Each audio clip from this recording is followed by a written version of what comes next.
Like, where do we go from here? Yes.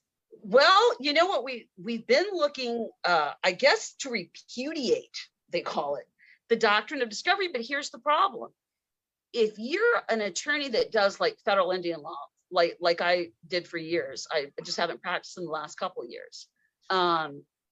It is so ingrained. It's what the whole body of Indian law and property law in the United States is based on, the doctrine of discovery. If you take the doctrine of discovery away and say it's invalid, then you have to replace it with something that would give colonizers the right to the land when they came over, or legally all land would revert, the title would revert back to the indigenous people. So I don't know how they're going to fix that problem. It's a huge legal, what we call a legal fiction. It's really not true, but it's legal. You know, it's not true that they discovered this land. The Indians were here, but it's law. And it's so ingrained. It is the foundation, again, of all property law and all federal Indian law in this country. So yes. I guess, I don't know, is the best that we can hope for is an apology. It's kind of the thing with the boarding school. I can bring up the boarding school here situation, or residential schools, with the Pope refusing to apologize for the behavior of, you know, the agents basically of his church. They were representing the church, and they molested and killed hundreds of Indian children.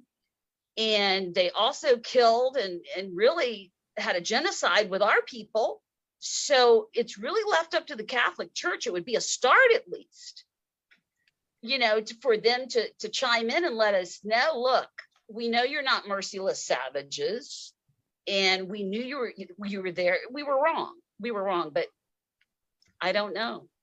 Well, they say that they're there to serve all people and follow the examples of Jesus and strive for justice and peace for all on earth. And wouldn't that be grand if it was actually true? Yes, yeah. That would be.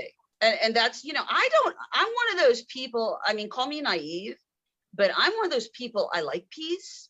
And I just think it would bring them, the church, so much more respect to say, you know what, we were wrong back then, just like the Americans were wrong when they enslaved Africans. Well, we were wrong for allowing Europeans spiritual permission for cleansing, you know, for telling them it was spiritually and ethically and morally okay to take the Indians' land. I mean, it was supposed to stop